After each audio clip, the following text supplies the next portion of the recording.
ഭക്തരെ, നിങ്ങളെ ഒരിക്കലും മനസ്സിലാക്കാത്ത ഒരാളോട് വാക്കുകൾ കൊണ്ട് പൊരുതുന്നതിലും നല്ലത് മൗനമാണ്.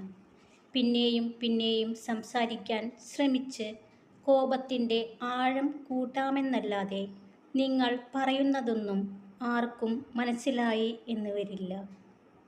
നിങ്ങൾ ഒരു തെറ്റ് ചെയ്താൽ അത് എല്ലാവരുടെയും ഓർമ്മയിൽ ഉണ്ടാകും. എന്നാൽ നമ്മൾ അവർക്ക് നൽകിയ ഉപകാരങ്ങൾ അത് ഒരിക്കലും ആരുടെയും ഓർമ്മകളിൽ ഉണ്ടാകണമെന്നില്ല. നിങ്ങൾ ആരുടെയെങ്കിലും അടുക്കൽ എന്ത് നല്ലത് കണ്ടാലും അവരോട് അത് പറയുക. നിങ്ങൾ പറയുന്ന കാര്യം അവർ ജീവിതകാലം മുഴുവൻ ഓർമ്മിക്കും. ഭക്തരെ, ഓരോ വേദനകളും ജീവിക്കാൻ നിങ്ങളെ പാകപ്പെടുത്തുന്നു. ഓരോ തിരസ്കരണങ്ങളും ഉയർന്നു വരാനുള്ള വാശി നിങ്ങളിൽ നിറയ്ക്കുന്നു.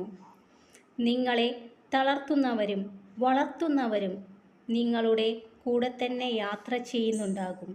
പക്ഷേ അത് നിങ്ങൾ തിരിച്ചറിയുന്നത് ഏറെ വൈകിയായിരിക്കും എന്ന് മാത്രം. നിങ്ങൾക്ക് വില തരാനാകാത്ത ഏതൊരു സാഹചര്യത്തെയും നിങ്ങൾ അവഗണിക്കുക. നിങ്ങൾക്കുണ്ടാകുന്ന ഏത് പ്രതിസന്ധികളിലും ആത്മധൈര്യം കൈവിടാതിരിക്കുക. നിങ്ങളെ സഹായിക്കാൻ എവിടെ നിന്നെങ്കിലും ഒരു സഹായഹസ്തം എത്തുക തന്നെ ചെയ്യും. ഭക്തരെ, കർമ്മത്തിന് മുന്നിൽ എല്ലാവരും തുല്യരാണ്.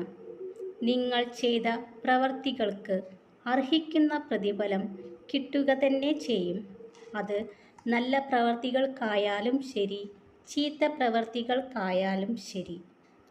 നിങ്ങൾക്ക് സന്തോഷവും സമാധാനവും നൽകാത്ത എല്ലാ ചിന്തകളെയും മനസ്സിൽ നിന്ന് ഒഴിവാക്കുക.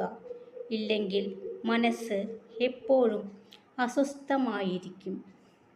ഭക്തരെല്ലാം എപ്പോഴും സന്തോഷമായിരിക്കുക. കാരണം സന്തോഷമുള്ള ജീവിതത്തിലേക്ക് എല്ലാ സമ്പൽ സമൃദ്ധികളും വന്നെത്തുന്നതായിരിക്കും.